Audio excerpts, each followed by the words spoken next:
Hello friends, welcome to previous notes again. आज हम इस वीडियो में जानेंगे कि state of Madras versus Champakam Dorairajan case क्या था जो कि 1951 में डिसाइड हुआ था। ये हमारी आर्टिकल 15 की केस लो सीरीज का पहला केस लो है जो हम डिस्कस करने जा रहे हैं। इस केस लो में जो रिजर्वेशन की पॉलिसी है जो इंडिया में चल रही है उससे रिलेटेड एक केस है और रिजर्वेशन पॉलिसी के ऊपर एक पहला केस था जो कि सामने आया था। इसके बाद के केस लो भी हम बारी बारी से डिस्कस करेंगे और सबसे मेन एंड इम्पोर्टेंट जो मुद्दा निकल के आया था इस केस के बाद कि डीपीएसपी वर्सेस फंडामेंटल राइट्स, इन दोनों में से कौन सुपीरियर है, किसकी चलेगी, जब इन दोनों में कन्फ्लिक्ट होगा तो कौन सुपीरियर माना जाएगा, इसको हम बहुत ही डिटेल में डिस्कस करेंगे। और डीपीएसपी वर्सेस फंडामेंटल राइट्स से रिलेटेड जितने भी केस लॉज हैं वो क्रोनोलॉजिकल ऑर्डर में हम डिस्कस करेंगे। इस वीडियो को देखने के बाद आपके मन में इस केस लॉ से रिलेटेड और डीपीएसपी वर्सेस फंडामेंटल राइट से रिलेटेड कोई भी डाउट नहीं रहेगा। और अगर आप हमारे चैनल पर नए हैं तो आप फटाफट से सब्सक्राइब कर दीजिए, बेल आइकन दबा दीजिए ताकि आप कोई भी वीडियो मिस ना कर पाए। So without wasting any time let's begin. देखिए, सबसे पहले हमारा जो पैटर्न है, हम केस लॉ को भी डिस्कस करते हैं और आर्टिकल को भी डिस्कस करते हैं ताकि कोई डाउट ना रहे।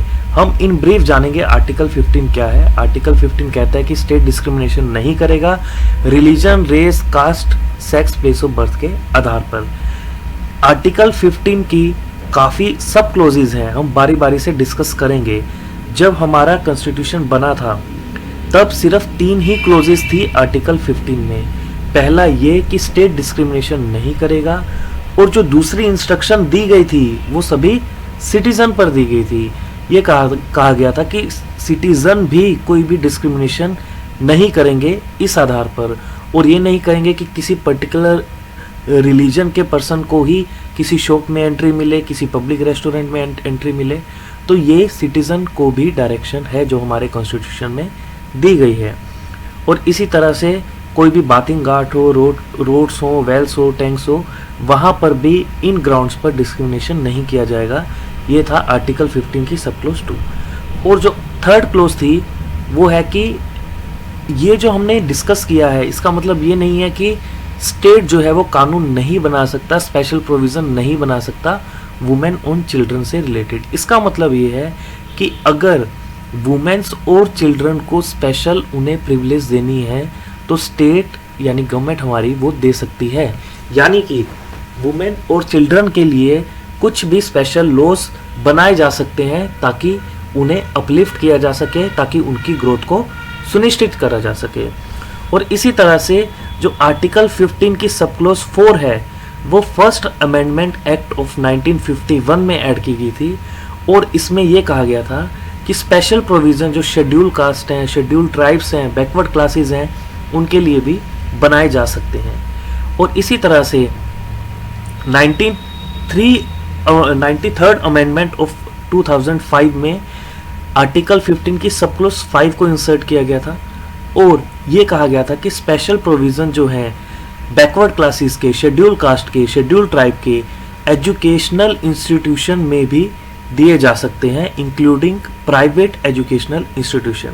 तो आप देख सकते हैं कि रिजर्वेशन का प्रावधान इन स्पेशल कास्ट के लिए, स्पेशल बैकवर्ड क्लासेस के लिए दिया गया है ताकि उन्हें अपलिफ्ट कराया जा सके। और जो लेटेस्ट अमेंडमेंट आई है आर्टिकल 15 में वो है इसकी सब क्लोज 6 जो कि इकोनॉमिक वीकर सेक्शन के लिए है, जो कि रिसेंटली ही 103 अमेंडमेंट एक्ट के जरिए आई है जो कि 2019 में आई है। तो ये है आर्टिकल 15।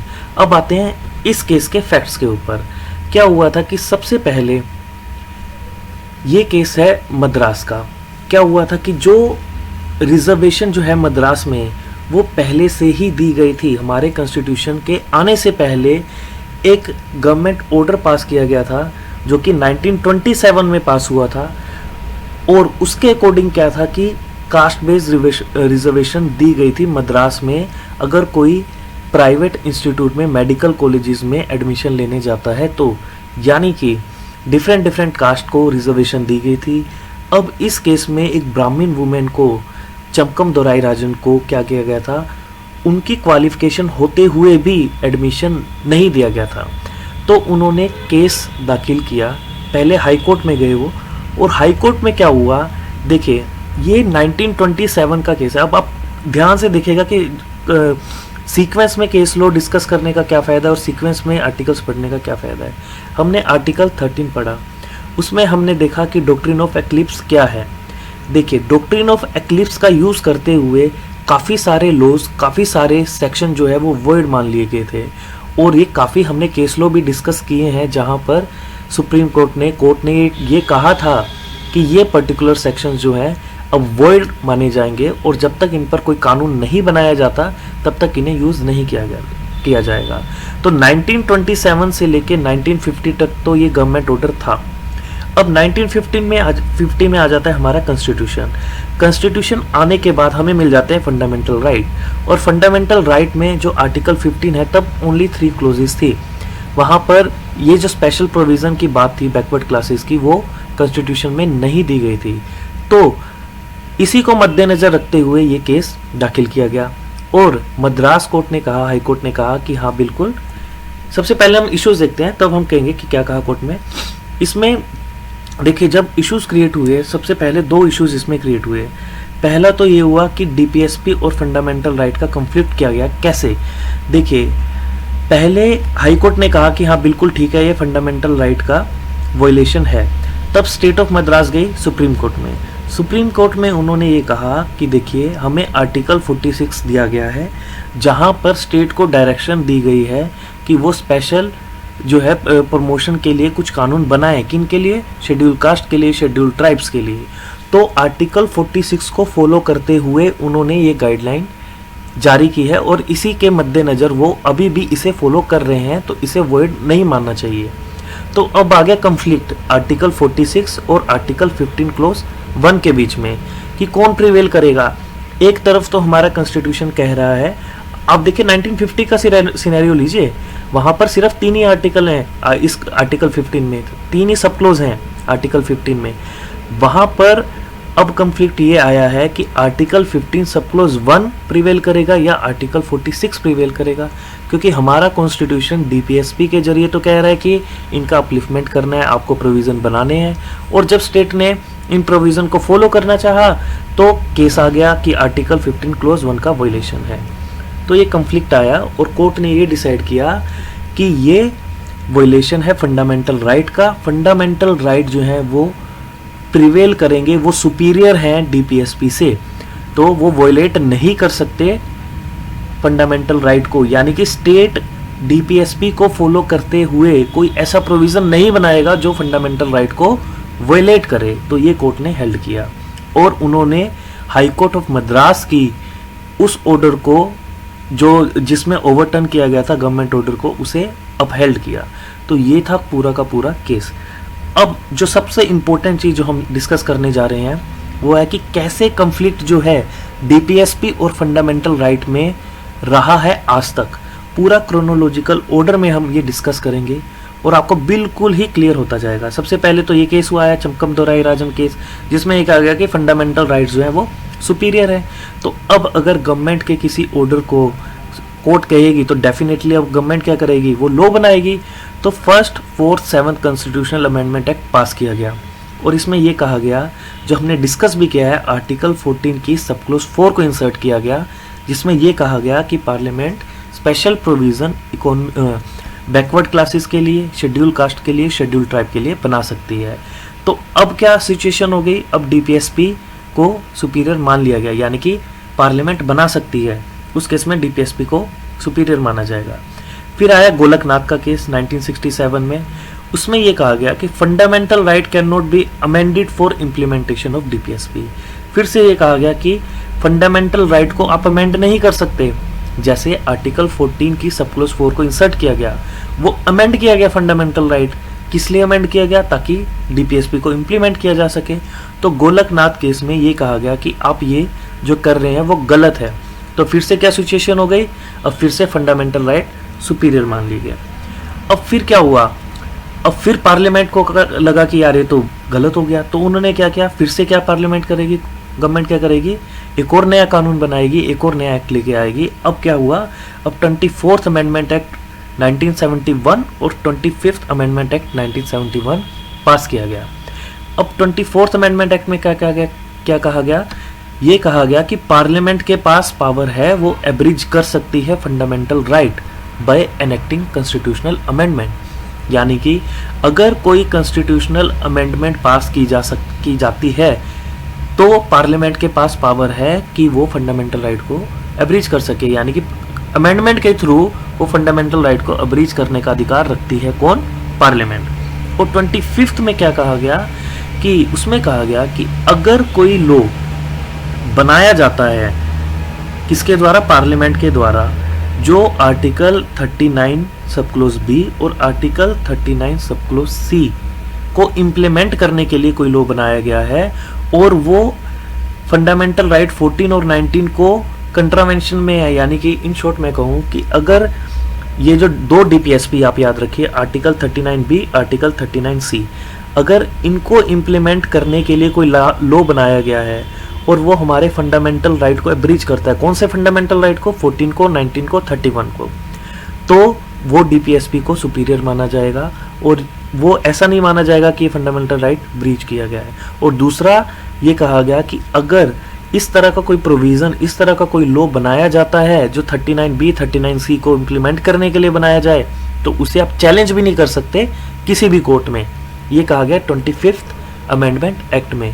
पहला कहा गया कि 39B 39C के लिए कोई लॉ बनाया जाता है और वो एब्रीज करता है कोई भी fundamental right, that is okay, that is fine. कौन कौन से फंडामेंटल राइट, 14, 19, 31। और अगर ऐसा कोई लॉ बनाया जाता है तो आप उसे कोई कहीं पे क्वेश्चन भी नहीं करोगे। अब डेफिनेटली अगर ये सब पार्लियामेंट पास करेगी तो फिर से केस आएगा और यहाँ पे फिर सिचुएशन क्या हो जाती है, डीपीएसपी जो है वो सुपीरियर हो गए क्योंकि 39B 39C को बहुत इंपॉर्टेंस दी गई। अब फिर क्या आता है, अब आता है most important case, Kesavananda Bharati case. ये सब कुछ क्लियर कर देता है। ये कहता है कि देखिए पार्लियामेंट कुछ भी पास करे नो प्रॉब्लम, लेकिन बेसिक स्ट्रक्चर डॉक्ट्रिन जो है वो फॉलो होना चाहिए। पार्लियामेंट कुछ भी अमेंडमेंट करने के नाम पर ये ना कर दे कि जो हमारा कॉन्स्टिट्यूशन का बेसिक फीचर है वही अमेंड हो जाए, वही चेंज हो जाए। अब बेसिक फीचर क्या है वो कोर्ट बताएगी, वो सुप्रीम कोर्ट बताएगी टाइम टू टाइम। जैसे कि अब काफ़ी सारे फीचर्स हैं जो कहा है कि जैसे कि जुडिशियल रिव्यू है वो बेसिक स्ट्रक्चर का पार्ट माना गया है, फेडरलिज्म है वो भी बेसिक स्ट्रक्चर का पार्ट माना गया है। तो टाइम टू टाइम जो है सुप्रीम कोर्ट अपनी इंटरप्रिटेशन में भी कहती है this is a part of basic structure. और जो दो अमेंडमेंट की गई थी, दो क्लोज डाले गए थे 31 आर्टिकल में 25th अमेंडमेंट के तहत, पहला कि कोई भी लॉ अगर बनाया जाता है 39B और 39C को इम्प्लीमेंट करने के लिए, तो इस केस में ये कहा गया केशवानंद भारती केस में, ठीक है ये वैलिड है प्रोविज़न।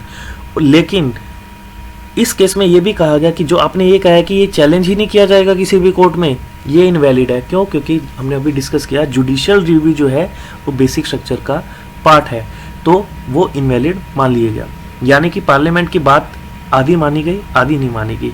उन्होंने कहा कि आप डीपीएसपी पर अगर आप कोई प्रोविज़न बनाना चाहते हो 39B 39C को लेके, दैट इज़ फाइन, ठीक है। अब क्या हुआ, अब फिर अगर पार्लियामेंट को लगा कि ठीक है हमारी यहाँ बात मान ली गई है, तो उन्होंने क्या किया 42nd अमेंडमेंट एक्ट में जो स्कोप था, जो हमने दो अभी डिस्कस किए थे ना, ये कि अगर 39B और 39C के लिए कोई भी लॉ बनाया जाता है और वो कंफ्लिक्ट भी करता है आर्टिकल 14, 19 को, तो वैलिड माना जाएगा।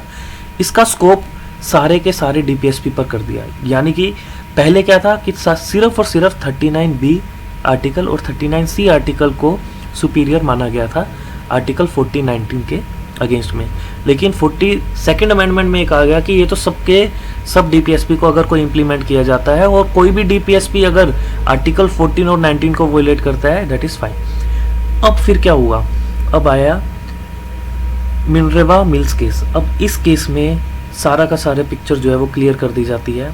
वो कहते हैं कि ये जो आपने स्कोप बढ़ाया है सभी डीपीएसपी के लिए, ये गलत है। और ये जो मैंने आपके सामने स्क्रीन पर प्रेजेंट किया है, that is the situation as of now. क्या है कि fundamental right other than article 14 और 19 वो सबसे सुपीरियर माने गए हैं। और फिर बाद में नंबर आता है डीपीएसपी, सिर्फ दो डीपीएसपी आर्टिकल जो है 39B और 39C में दिए गए हैं। और फिर हमारे आर्टिकल 14 और 19 आते हैं और उसके बाद सारे के सारे डीपीएसपी आते हैं। ठीक है, और एक बात यहाँ पर कोर्ट ने क्या कहा, एक बैलेंस अप्रोच अपनाई है और ये कहा कि जो फंडामेंटल राइट हैं और डीपीएसपी हैं, they are like two wheels of a chariot, one no less than the other, यानी कि ये दो पहिए हैं एक रथ के और कोई भी किसी से कम नहीं है। तो ये टाइम टू टाइम ही देखा जाएगा कि किसकी वैल्यू ज़्यादा है किसकी कम है। बेसिकली ये कहा गया कि fundamental right enjoy supremacy over the DPSP, fundamental right supreme है। Yet this does not mean that the DPSP can not be implemented. इसका मतलब ये नहीं है कि आप डीपीएसपी को इम्प्लीमेंट नहीं कर सकते। अगर आप किसी डीपीएसपी को इम्प्लीमेंट कर रहे हैं और वो फंडामेंटल राइट को वोलेट कर रहा है तो आप उसे भी इम्प्लीमेंट कर सकते हैं, लेकिन वो बेसिक स्ट्रक्चर को क्या करना चाहिए, डैमेज नहीं करना चाहिए। बस यही एक कंडीशन है एज ऑफ नाउ, और जो हमने सीक्वेंस देखा वो सीक्वेंस इम्पोर्टेंट है as of now. I hope आपको मज़ा आया होगा, आपको बिल्कुल पिक्चर क्लियर हुई होगी कि क्या पोजीशन है, कैसे कैसे डीपीएसपी और फंडामेंटल राइट्स में कॉन्फ्लिक्ट रहा है आज तक। कैसा लगा आपको वीडियो हमारा, आप कमेंट सेक्शन में बता सकते हैं, और हमारे चैनल को सब्सक्राइब करना बिल्कुल मत भूलिएगा। हम टाइम टू टाइम इसी तरह के वीडियोस लाते हैं और आगे और कोशिश कर रहे हैं ताकि और भी टीचर्स को साथ में जोड़ा जा सके। Thanks for watching.